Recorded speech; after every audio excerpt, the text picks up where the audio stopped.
Hello, everyone. I'm Dean Glass, and I welcome you to Preservation Reform in San Diego, presented by Save Our Heritage Organization. We're delighted to have with us today Dr. Diane Kane, a distinguished architectural historian and preservationist.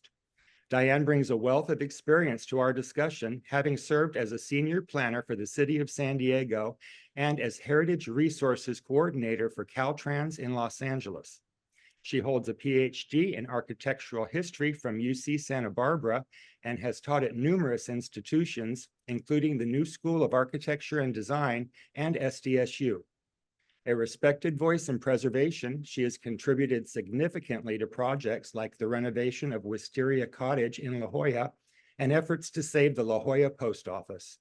Today, Diane will share her insights on San Diego's initiative to update its historic preservation program, exploring its implication for our city's future. If you have questions along the way, please type them into the chat feature, and Diane will answer them at the end of the program. And now, please join me in welcoming Diane Kane. Good morning, everyone. Delighted to be with you. I wanted to share with you some of my thoughts about the city's recent preservation reform initiative, which was announced early this year. I was curious as to what was driving it and how this might turn out, and have not been terribly successful in getting much information out of the city as of yet. So I'll give you my thoughts. I could be totally off on this. These are all personal and just based on observations of what's going on down at the city and looking at a larger scope of other issues that are, I think, affecting preservation within the city milieu. So if you go to the city's website, this is what you see. It's a comprehensive timeline on an initiative that is being handled through the Historic Resources Program that supposedly started in January, where they're talking about public engagement and will be finishing up sometime next year. Now, if you go on their website, there's no information about what this program is about, but they're asking for input.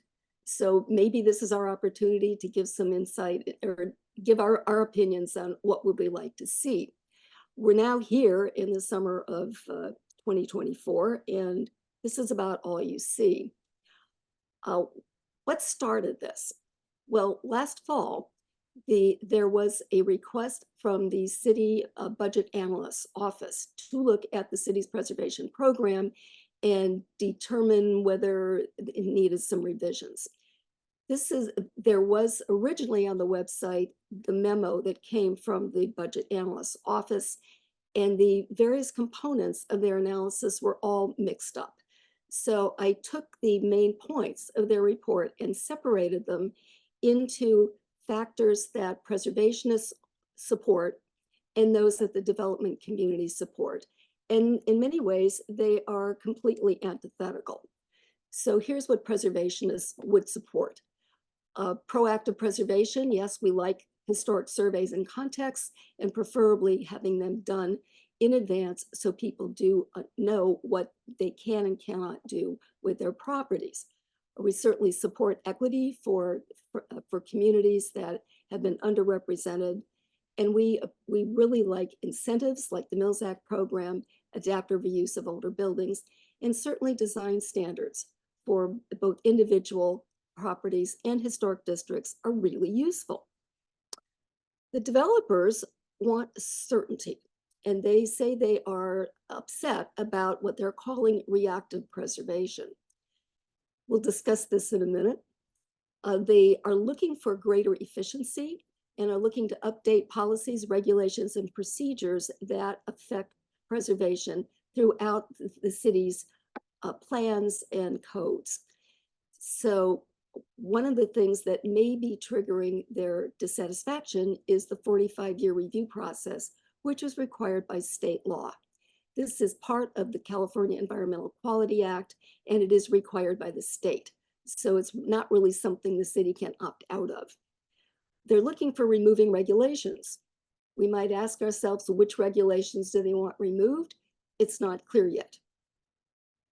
They would like by right approval for additions and new development.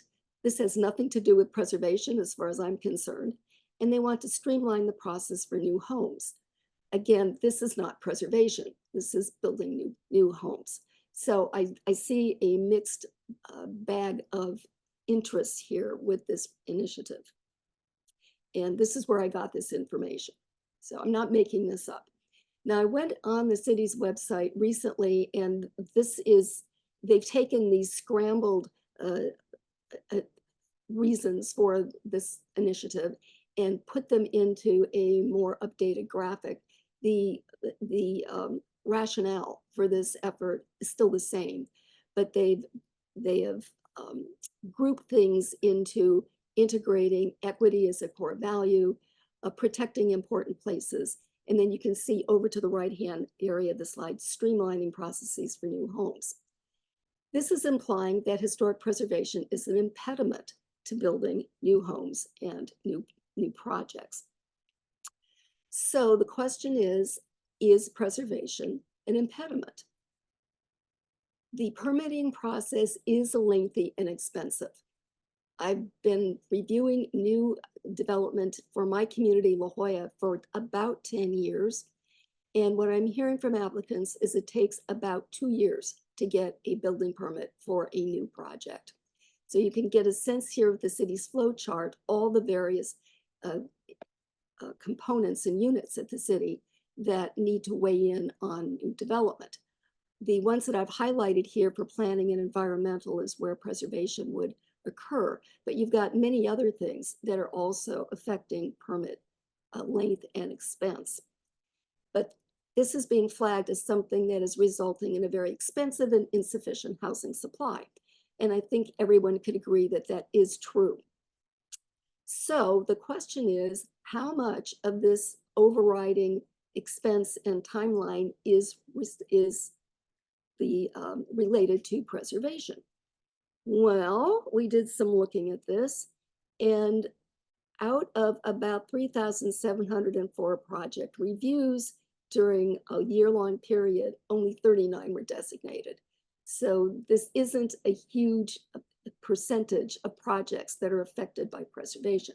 And I want to thank David Goldberg, the president of SOHO, for this analysis. He picked it up in one of his president's columns.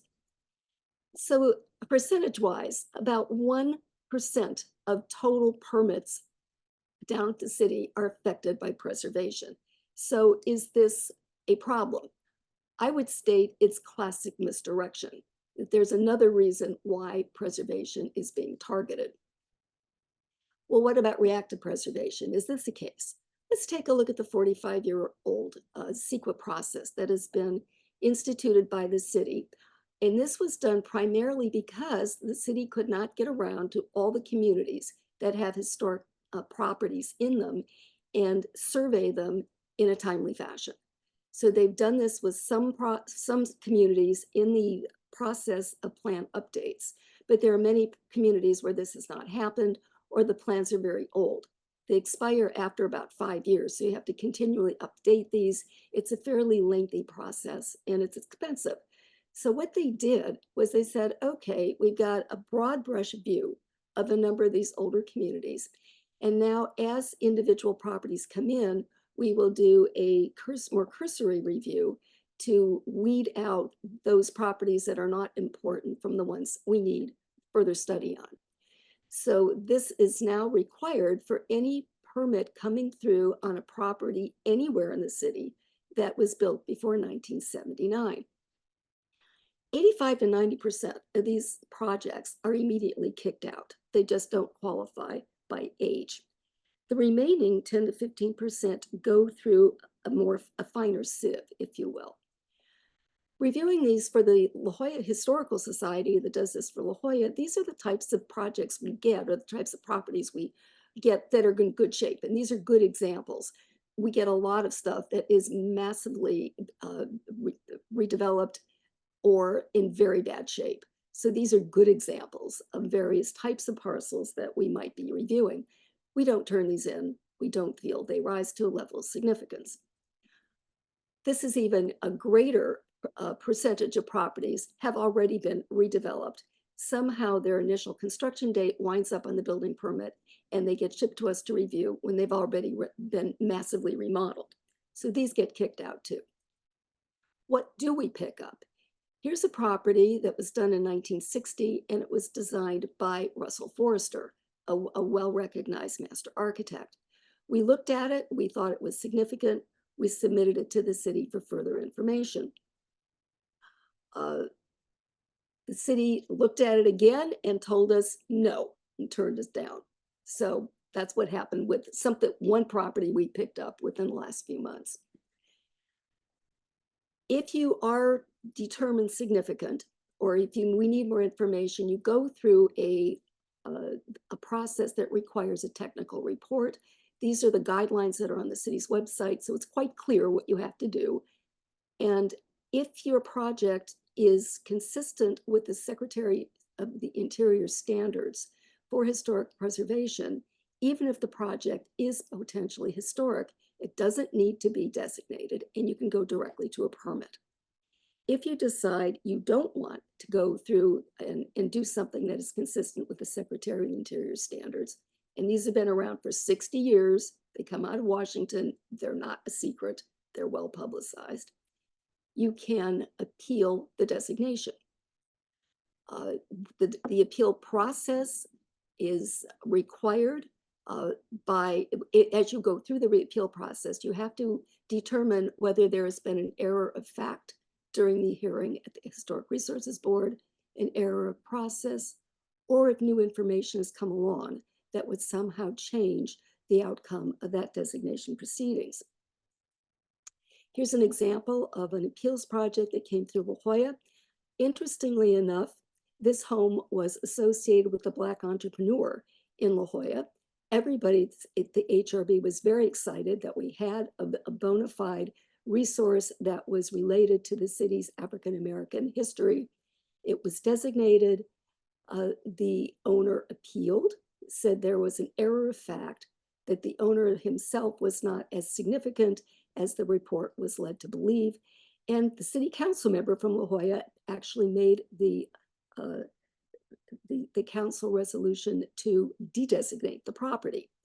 So there you have the attempt to acknowledge the African-American history was considered punishment for a Black family. So there you have it. And even if you are designated and are historic, it doesn't mean the building cannot be demolished and the site repurposed. And here's a good example, Jack Murphy Stadium, which was expanded for Qualcomm in '97 and then demolished in 2022 for the San Diego State project. So it doesn't mean that you can't demolish things. You just need to go through a process. So how much housing stock in San Diego is affected by historic preservation? We currently have 530,000 homes. Of these, 3,704 historically designated, which is 3.6% of total housing stock. So in my opinion, preservation is not a problem. The process is fine. It works as it was intended to work and has always worked. And very few properties are affected. So why is this now coming to the fore as something that needs to be reformed? Well, here's my take on it. I think the real beef is where these properties are located. So let's take a look at that. The city has a housing problem. We are allocated housing numbers by the state in tenured blocks. The most recent allocation covers a period from 2021 to 2029. And the state is saying that San Diego needs to produce 108,000 new units by the year 2029. In our last housing assessment cycle, we missed our goal by 40,000 units. So it doesn't mean we didn't build housing, we did, but we are overbuilt on above moderate and luxury housing, and we are underbuilt with extremely low, affordable, and moderate income housing. So there's an imbalance in what is being built. Basically, developers are going for where the profit is and are not addressing the affordable or moderate income markets. So What's the city doing about trying to meet its goal? I'm going to move this here. The state says by 2029, we need 108,000 new units. The existing zoning adequate sites inventory from plan update, the existing in inventory is 174,000 available sites. So that's what we've got on the book that hasn't been built on yet. The adequate sites inventory, which, and this is with plan updates from 2015 to 2019, has added another 66,000 units. So we are over what we are required to have in terms of opportunities for new housing. So what are we doing in order to address getting these houses built? We're overzoning. Let's take a look at what's going on with that. There have been, since those new plan updates, which have created a number of additional housing opportunities, we've had 3 more plans approved, and the University City Plan and Uptown Focus Plan are in process and are being approved as we speak. Those will go to City Council at the end of the month. So between the new plans that have been updated since 2019 and what has been in either updated since 2019 or is in process and about to be designated, we have about 92,000 additional opportunities for housing. When you add that to the required 66,000 that are above, or the 66,000 units that are above what's required, we have a total of 158,000 sites above what is required by the state for 2029. And that's not counting the opt-in bonus units you get from ADUs and JADUs and some of the complete community housing opportunities. So why is the city overzoning?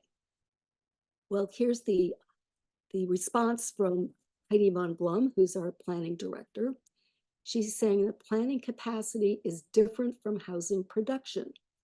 These are long-range plans that are built on assumptions.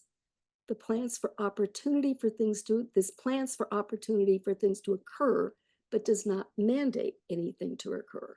So the city is purposely overzoning with the thought that only about 30% of what is being zoned will actually be realized. It's also adding bonus units opportunities as incentives to get more things built. So here's that bonus unit program I was discussing, which this doesn't even count in to the numbers that they are submitting to the state. Under SB 9, you can ministerially build an accessory dwelling unit and a junior accessory dwelling unit on any single family zoned lot in the city of San Diego. These are also permitted in historic districts, but they can be mitigated by objective design standards, such as the Secretary of the Interior standards. And as far as I know, these haven't yet been permitted in the coastal zone. The Coastal Commission's been kind of slow.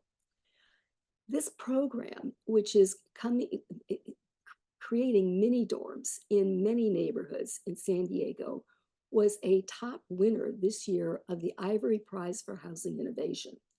And I was told this is a YIMBY organization that has come up with this prize, and San Diego is being looked at as a model for this program elsewhere in the state. And basically, if you build more units than you are allowed on the property, you get bonus units for affordable units, and these have to be deed restricted. So let's look at community plan updates that are in process that have not yet come to completion. We've got 5 of those: Claremont, College Area, Kensington, Normal Heights, and City Heights. And what I'm showing you here on the map is in yellow were the plans that were in process. The X'd out ones are the ones that have already gone through. So we still have Claremont Mesa And then the green and the light green are ones that are that have recently been adopted, and then the dark greens are the ones that are coming up. And then they've also added in Kensington Salvage, Normal Heights, and City Heights. So they are continuing aggressively with plan updates. So how do you provide certainty with proactive preservation? You do surveys. I think one of the biggest areas of contention is the uptown area that has had surveys and context statements being done since the Midtown survey in 1996. I worked on this when I was down at city staff between 2003 and 2007. These are the districts that we identified. The survey went through a very contentious hearing at the HRB, and then it was shelved, put on the shelf for about 10 years, was redone in 2015. So in 2007, we identified 18 historic districts. So here's what we identified then. When it was brought back, I'm sorry about that.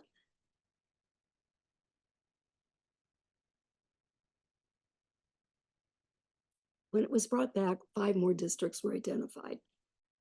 So there were some, and these are where those were located. So you can see in one of the oldest sections of town, we have a lot of historic districts that are potentially eligible for designation. The problem is that very few of these have actually been designated. And that's where the uncertainty comes in, because this is also in an area that is focused around high density transportation corridors where the city is upping these bonus units. So here are the context that came in for the new, with the updated study. We had a number of properties that were identified with the exposition and streetcar suburbs, some from the Victorian period, some more from the Depression and World War II period, and then suburbanization associated with the automobile and modernism. The new context was neighborhood revitalization and the LGBTQ community in the uptown area. So these are the contexts. Most of the properties are associated with railroad suburbs. And you can see why that's the case, because these neighborhoods were originally built via railroad and railroad transportation. They were linear districts. You would build your homes within a 10-minute walk of the rail line.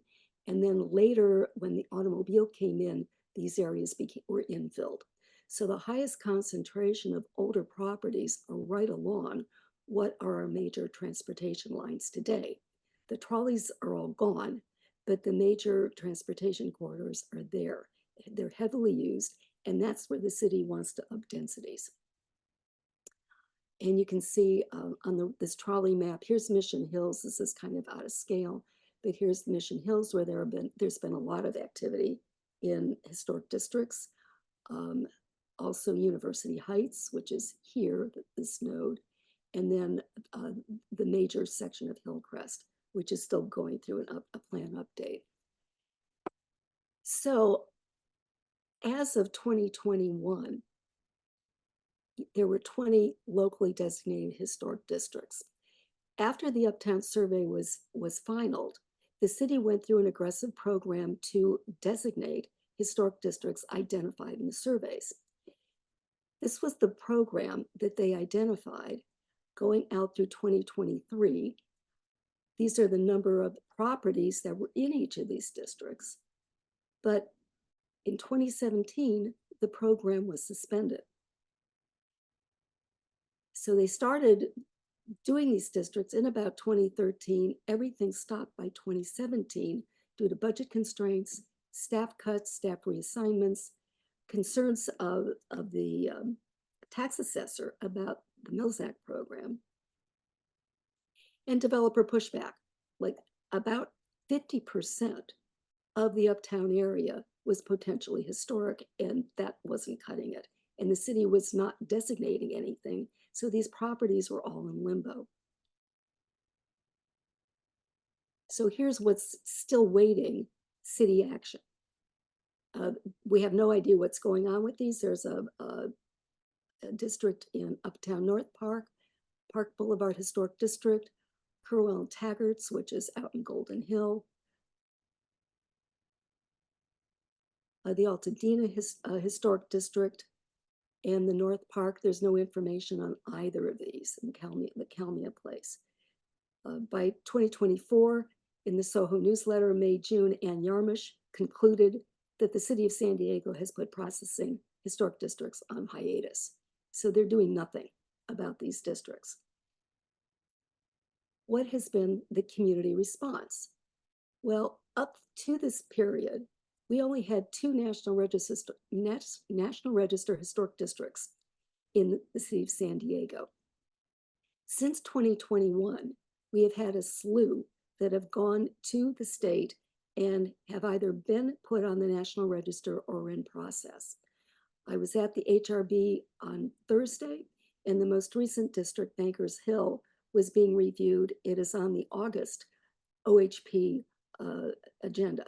So they're looking to designate that one, and there's a historic district in Kensington that is under preparation. So let's take a look at where these are.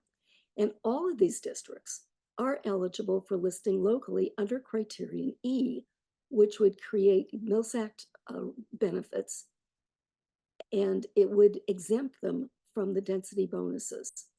The city is not recognizing these districts, and they have some rather interesting reasons why. So here's what's going on. This is in Talmadge Park, huge historic district, major effort, with 411 contributors and 173 non-contributors listed by 2024. Here's Arnold and Choates, that was designated in May of this year. 266 contributors. And here's Heart of Bankers Hill, which is in process. That has 92 resources with 68 contributors. So these are large districts, and Kensington is the biggest of all of them. It has 5 separate units, and this is going to be a Herculean task to get all of these properties documented properly and packaged for listing. So with all of this activity, you've seen the number of properties in these districts, their scope, and the fact that many of them have been waiting to be designated for 30 years. This is what has come out about this flurry of activity in district designation, not only in San Diego, but statewide. It's being considered defensive preservation. And there is an effort at the state level to stop it with statewide legislation. Insane. This has nothing to do with the YIMBY stuff. It's people are tired of waiting. The city has done nothing, and people want their homes protected. Let's talk about the Complete Communities program, because I think that's part of what's driving both the interest in designating these districts and the city's interest in reforming preservation. The city, back in 2021, the city was looking at creating high-density transit corridors and providing bonuses to get densities built within half a mile of transit zones. Now, to my mind, a transit zone is something along a rail line. It's a fixed corridor. You can't move it around. We don't have a lot of rail in San Diego. It does make sense to build densities along that investment. But the city decided to also include bus lines. And it wasn't just bus lines that exist today. It was bus lines that were planned by Sandag out to the year 2050.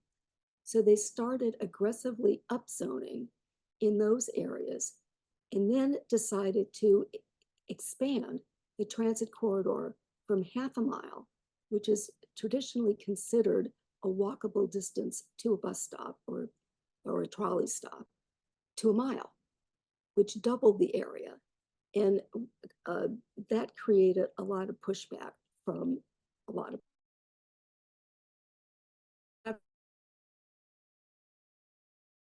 property values with this discontiguous development in infrastructure and walkability. Are people really going to walk to a bus line that's within a mile of where they live? So Neighbors for Better San Diego oppose this and have been able to cut it back a bit. This is what I found recently, and I would like somebody, if somebody knows whether that 1 mile boundary has been reduced, I'd like to know, because this looks like massively reduced from the bubble map that they originally came up with for the high density corridors. They have upped FAR by various tiers. The highest is in downtown, which is unlimited, that's that purple area. The blue area has densities up to 8.0 FAR. And then the green and the orange are lower FAR, 6.5 to 4.0. And you can see these are linear. They are following bus lines or trolley lines, and they're stepping them down.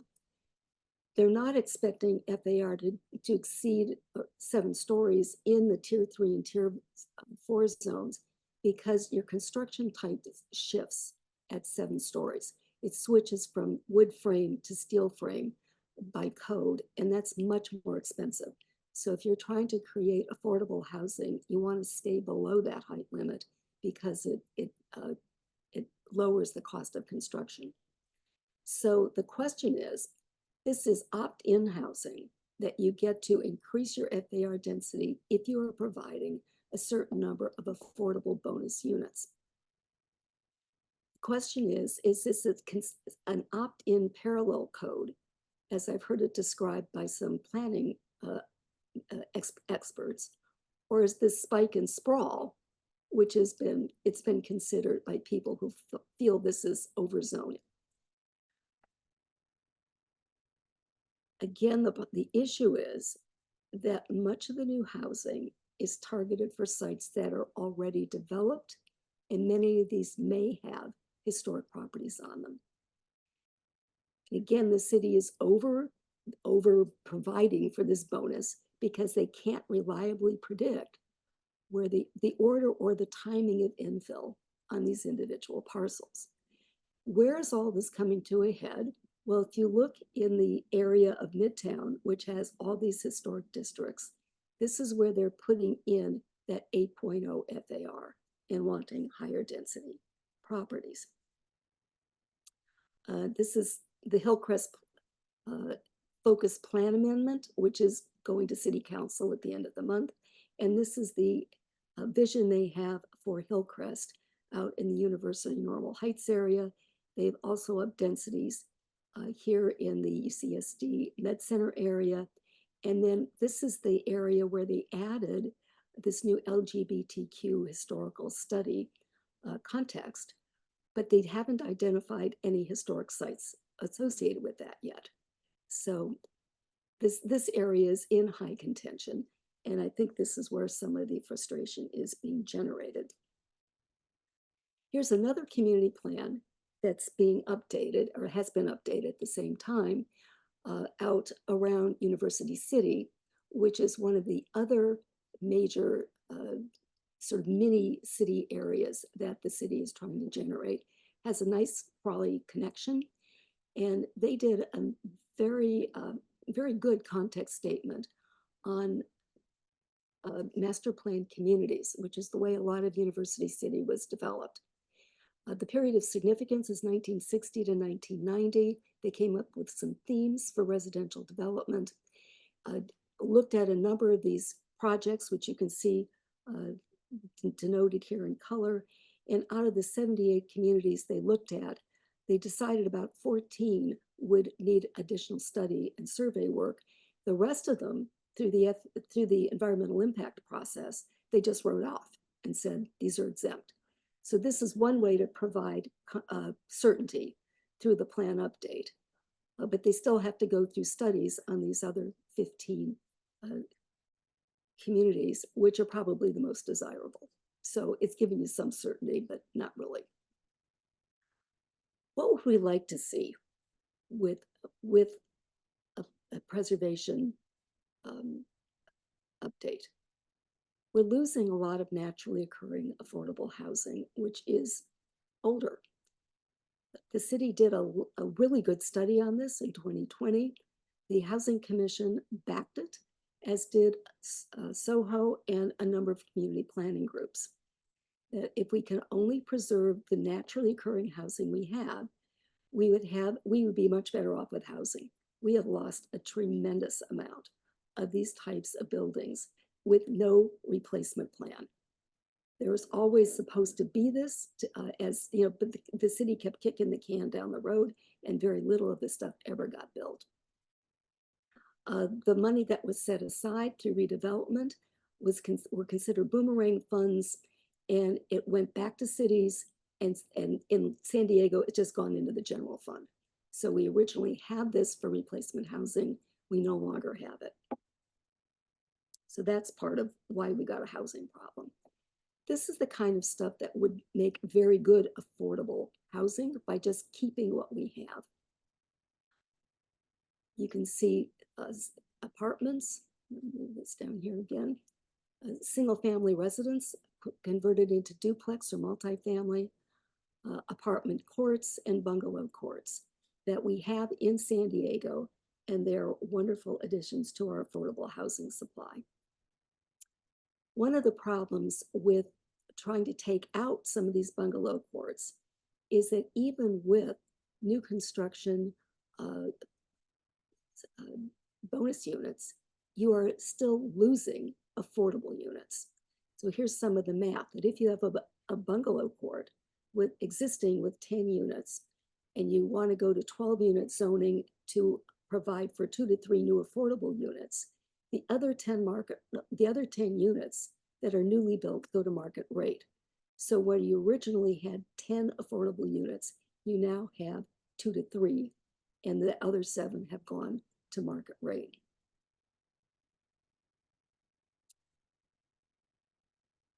Blueprint San Diego, when that came through in 2021, my planning group noticed that this refresh of the city's community general plan did not include a provision for adaptive reuse of affordable housing. There were no incentives for preserving historic sites or historic neighborhoods or stable older neighborhoods. We were very concerned that historic preservation impacts were not considered, and that the reliance on density bonuses would increase land values that were unlikely to lower housing costs, because the higher you go in construction, the more expensive the construction gets. It was also our opinion that developers would choose the most desirable areas to densify first and ignore the areas most in need of new housing and redevelopment. And that's what we commented on in 2021. And I think we were right here 4 years later. So what should we be doing? We should be really pursuing adaptive reuse. I would really commend SOHO for its adaptive reuse newsletter, and looking at what has been done in other places so we could reform our building code with an adaptive reuse ordinance that would make it easier to take our existing building supply and convert it to housing.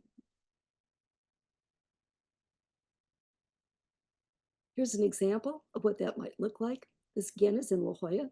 It was a multi-use building, offices originally. It was completely rebuilt and converted from office space to housing. Very recently, this came online within the last year or 2.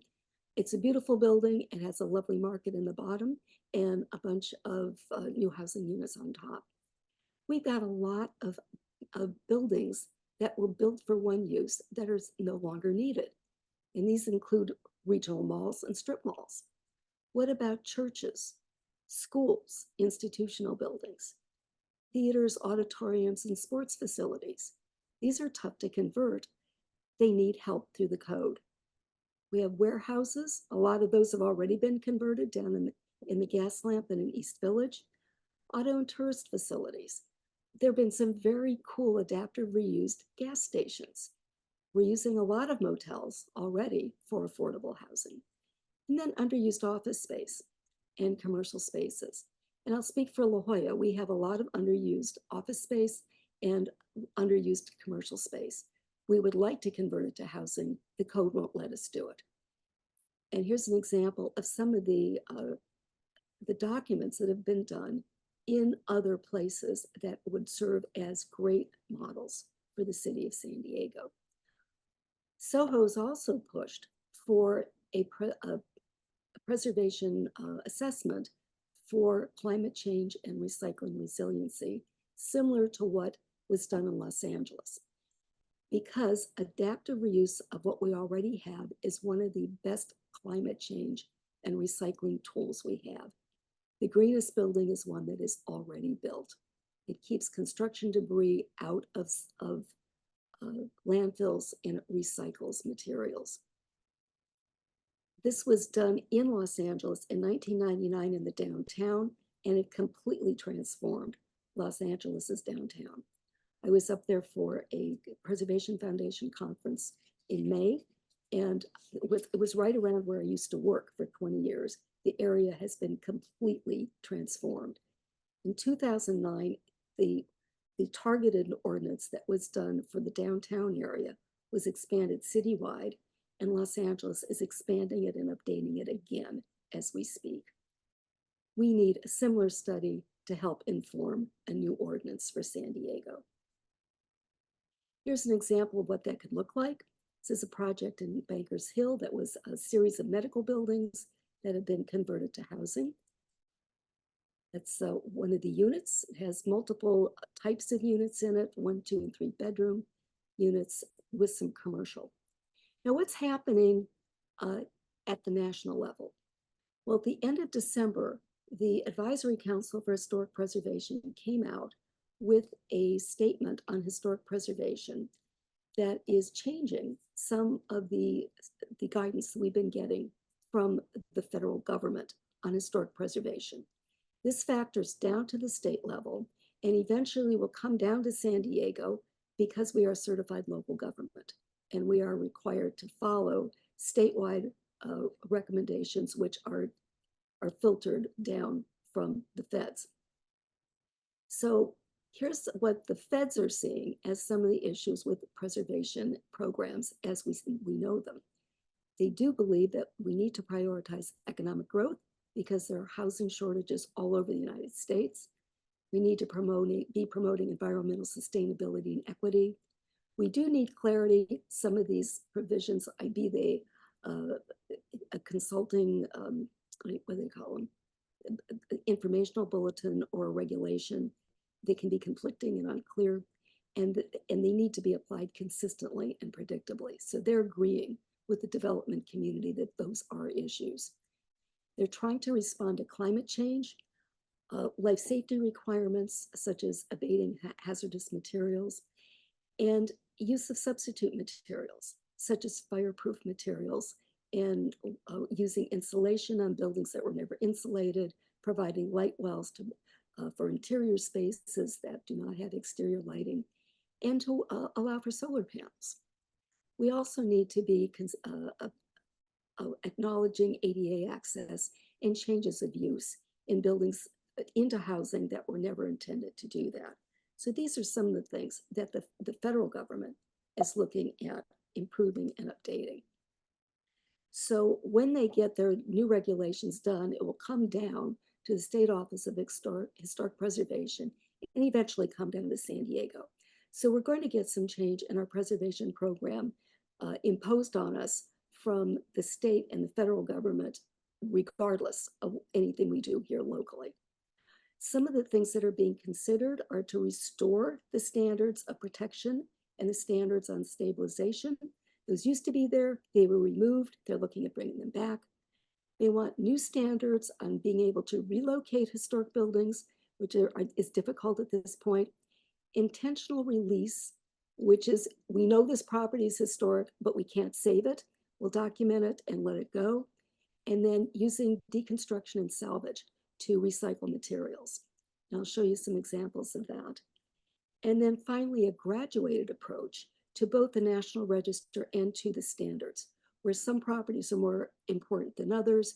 You may use more stringent standards on those that are more important and more like relaxed standards on those that aren't. So this is what the federal government is seeing, and I think we can anticipate some of those changes occurring, whether the city does something or not. Here's an example of some of those standards of adaptive reuse. Horton Plaza, incredibly important internationally as an icon of postmodernism and deconstructivism. And this is what has been done to it. I was part of a group that frantically tried to save the spine, the pedestrian spine. It didn't happen. I haven't seen the new building. They did reuse some fragments. They were supposed to do some offsite installation of some of the pieces that they removed and to document it. Don't know if any of that's happened, but basically this got converted to high-tech biotech office space, which they now can't rent, and provided mitigation. They raised a lot of this area, which is what was really important from a historical perspective. And from my opinion, they whitewashed and greenwashed the project unnecessarily. So this may be where we're going. And then here's a final example of Midway Rising. The forum is clearly historic. It's been designated under criterion A and C. We're not sure what's going to happen with this within the context of the Midway Rising housing proposal. So we'll find out. So are there any questions?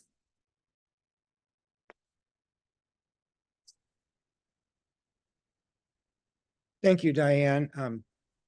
We do have a couple. How much new housing is becoming Airbnb? Well, I don't have the exact numbers. The city, we have lost a lot of housing to that function. The city is regulating it via permit.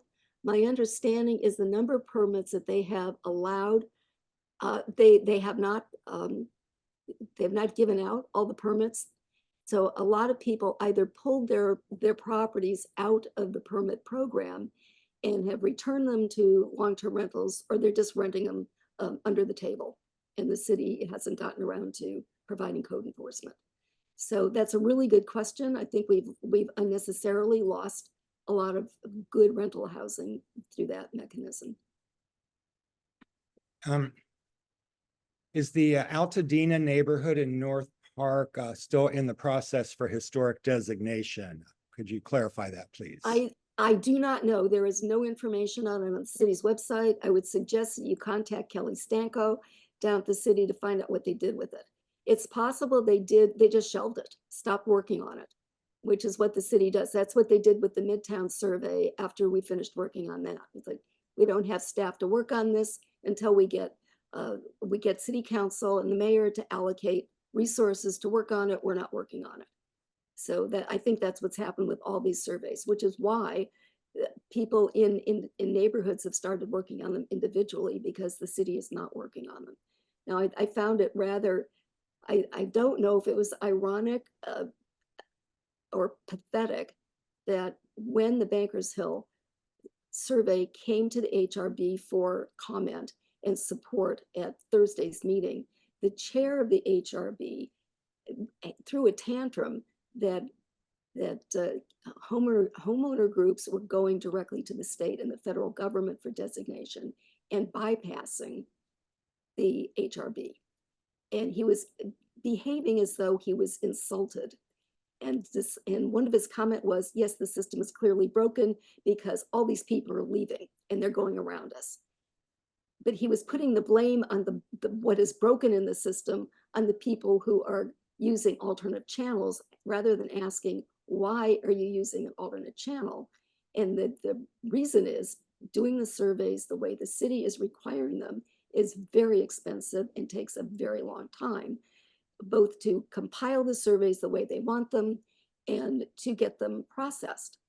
So, one of the comments from another HRB board member is, well, we don't know what we are approving with this district because we normally get a 158 50-page report for a single property that comes up for designation at the HRB.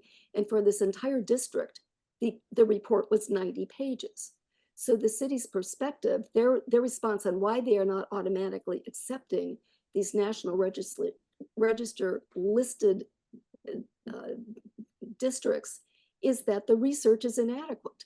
They've only been deemed under one or two criteria, and the information provided is not as substantive as what the city requires. Well, it's a different program. There are different standards. The documentation is certainly acceptable. It's been acceptable since the program was instituted in 1966, and why the city feels that it's not up to their criteria is beyond me. So that's where the HRB is coming from and why people are not using that avenue for designation. What can San Diegans do as individuals at this point? Well, seeing as how the city has not presented what their program is yet, my recommendation is that if you feel you have some ideas on what would be useful for the city to implement, you start presenting them. On the city's website, there is a window where you can enter your thoughts. I would encourage everyone to do that. I would ask if you are part of a homeowners group, belong to a local historical society, or a SOHO member, start coming up with what you want to see and prepare it and hand it into the city, because it's not clear what they're going to do. And unless there is some public energy on what we would like to see, and I think there are some reforms that could be very useful, we're going to get what is being foisted on us. So what the city's been doing with public participation is coming up with programs and then telling you what the program's going to be and giving you a week or two to respond. I mean, I was horrified that at city council, they were going to discuss stopping participation virtually at public meetings. To me, they're doing a lot of very heavy-handed top-down deciding about what's good for all of us without asking us or taking us into account, and then just informing us at the last minute.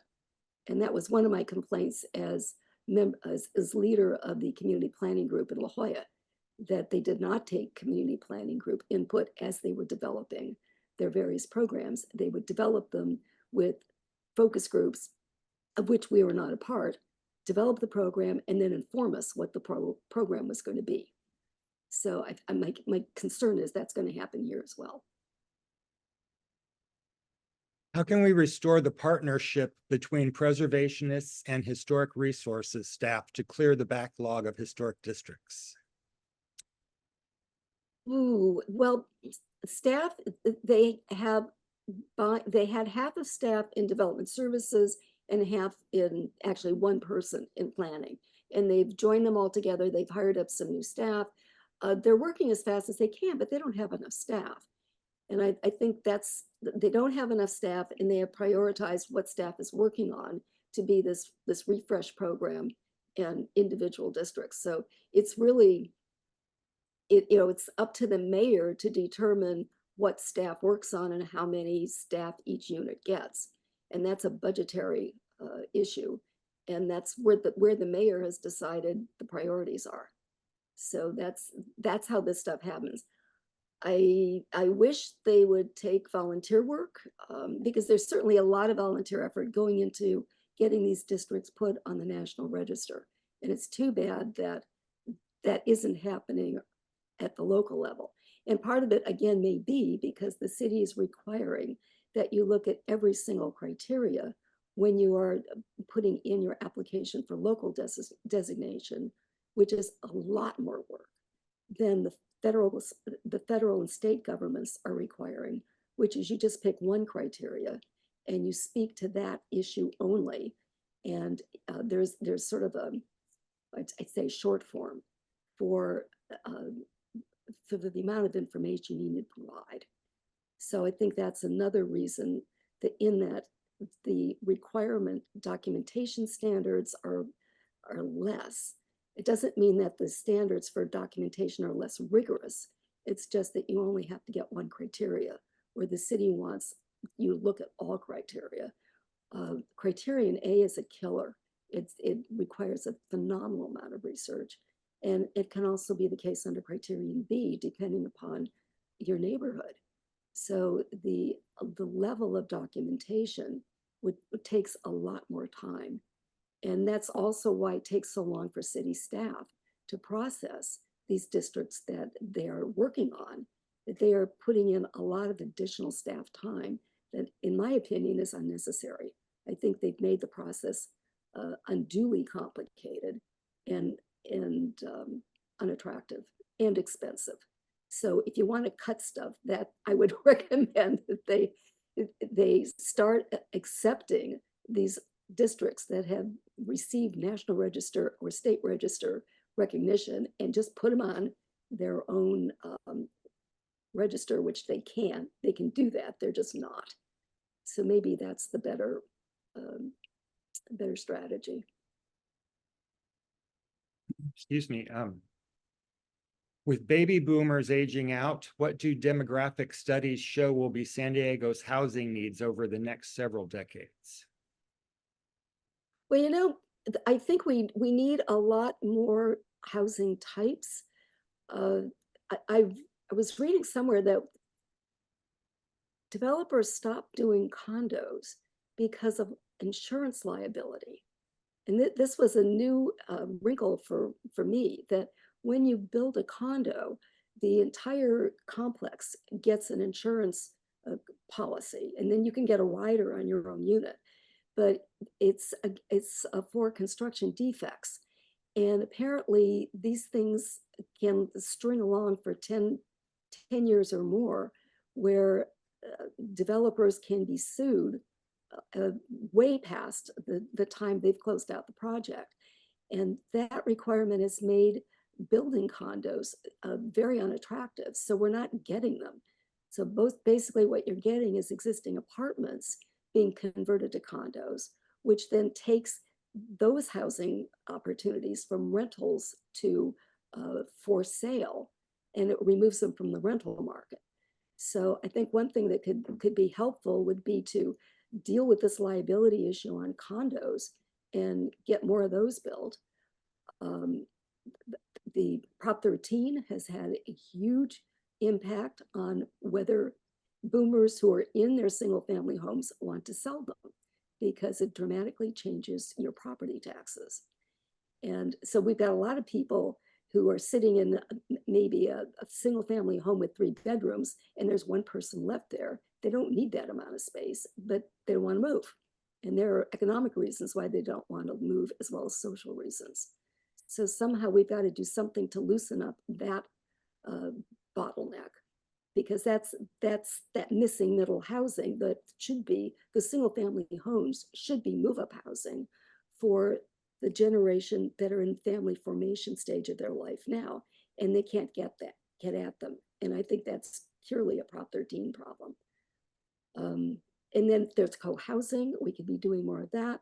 So I think there's some strip malls and office buildings that could be very easily converted into multifamily units with communal kitchens and communal facilities. I mean, I went to college. I lived in a dorm for 4 years. It didn't kill me.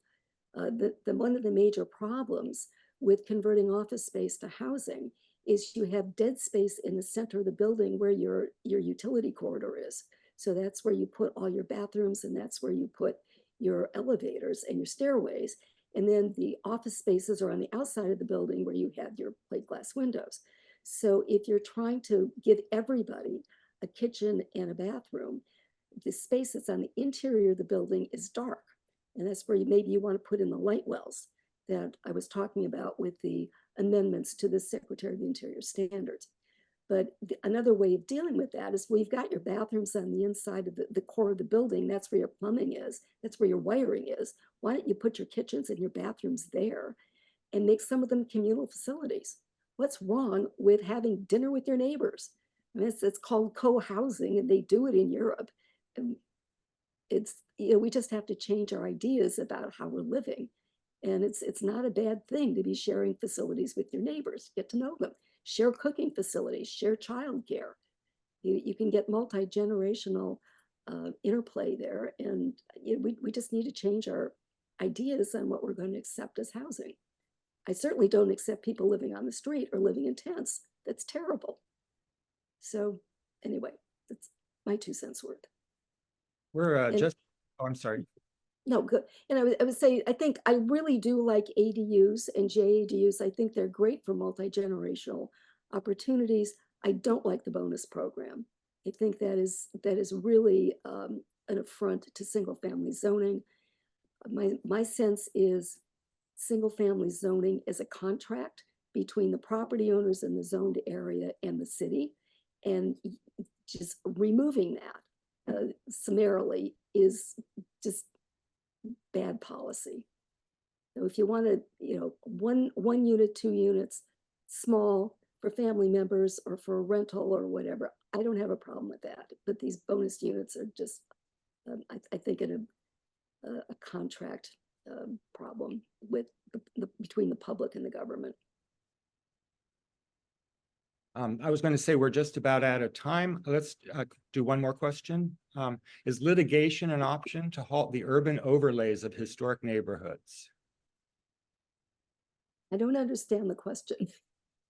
An urban overlay? What? Could you give me more? Explain that. Clarify. That was all the question says.